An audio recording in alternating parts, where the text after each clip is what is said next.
Hey everyone, it's Stephanie here, and today I have a card to share that I've created using the December 2014 Simon Says Stamp card kit. This card here is one that I shared previously, and this card here is the card I'll be making in the video, and they both use the exact same design and I created them in the exact same way. I just wanted to share how I got these fun strips of embossing powder, and for this card that I'm going to be creating in this video, I decided to kind of step it up a bit and use both colors of the embossing powder that come in the kit and not just the enchanted gold color. So this month's kit is probably one of my favorites ever. It screams New Year's Eve to me for some reason, which is one of my absolute favorite days of the year. And I just love the glittery, fun, shiny elements that come in the kit and the great stamp set that goes with it so well. So you don't get any pattern paper in this one or a ton of embellishments, but just seeing these cards here just shows how easy it is to create beautiful festive looking cards without a ton of supplies. So I'll be using these sequins that come in the kit. They come in gold and silver and they come in a couple different sizes, as well as the embossing powders here, the enchanted gold and the liquid platinum.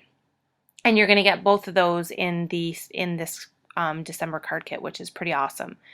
So I'm going to start by cutting down a piece of white cardstock and adding some powder to the front of it, because just to kind of limit the embossing powder from sticking where I don't want it as much as I can.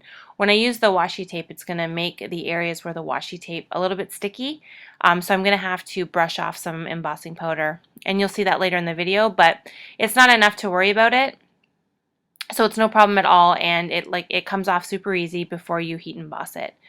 So to start my stripes on my card, I'm just taking one of the widths of the washi tape. I like to start with the thicker one, and I start right on the bottom area of the card so that I can line that washi tape up directly with the cardstock edge. And this is going to allow me to have that bottom piece and use that as a guide for the rest of the washi tape as I work my way up the card.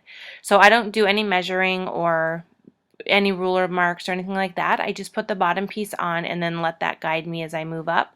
And if you take your time and kind of eyeball it and position it slowly, you can get the washi tape pretty straight on there, and even if it's off a tiny bit, no one's going to notice at all. So to do the embossing, I'm going to add some embossing ink onto the card front. You do get embossing ink in the kit. You get the mini Ranger embossing ink pad, but I wanted to use the Versamark just because I was putting a lot of embossing ink down, and the larger ink pad just let me cover more area at one time.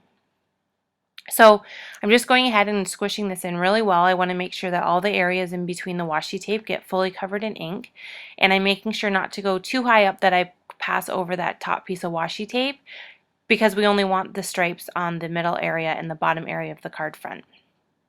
Once I have all of that on there, I'm going to go ahead and slowly peel off the washi tape.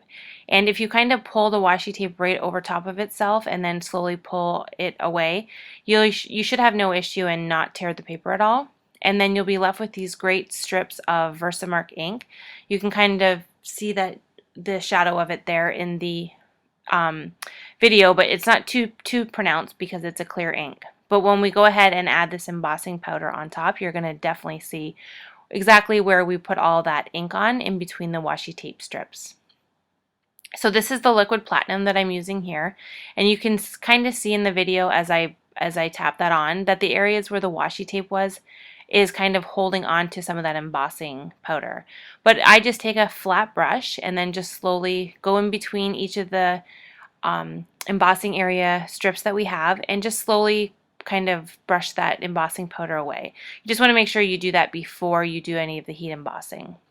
And then here you can see I somehow missed showing the piece with it all embossed, but I did emboss all of that silver ink, and then I went ahead and followed the same steps and added washi tape on it again, because now we're going to add some of the gold strips in between the silver strips that we've already created.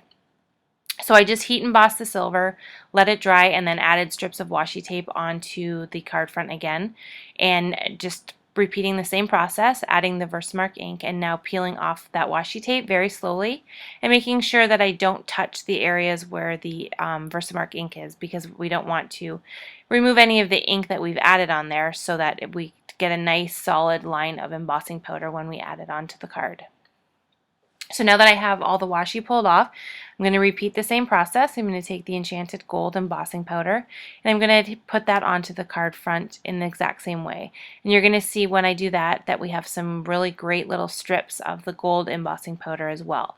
I didn't want to do too many just because we had a nice thick silver one and then another 4 more silver strips on either side of it, and I still need to be able to fit my sentiment, so I didn't want to overpower it with too many strips of embossing, so I just did 3 and then went ahead and heat embossed that. And now it's time to add the sentiment, and I'm just going to use the exact same sentiment as the original card that I created, which is the Let's Celebrate. I like this one because it fits nicely in the strips of the open space, and I did make sure that when I added the washi tape I left enough space so that the sentiment would fit in between those embossed lines. And now I'm going to add the platinum embossing powder onto the sentiment that we've added there, and I had to flip the card around a couple times because I kind of forgot where I had stamped the sentiment with it being clear ink. I couldn't see it. But once I figured out where it was, I added the embossing powder and then I heat set it, and now I have this great shiny sentiment on that card front in between the glittery gold and then the shiny polished silver look. I just love the gold and the silver together. I just think it looks so classy and elegant. And then to finish off the card, I just went ahead and adhered that stamped and embossed piece onto one of the silver pieces of cardstock that comes in the kit. And then I'll go ahead and add sequins onto this card just like I did with the original one. Just kind of drop them on and figure out where I want them, and then just use matte multi-medium to adhere them down. So that completes the card. Thanks so much for watching, and I'll see you next time.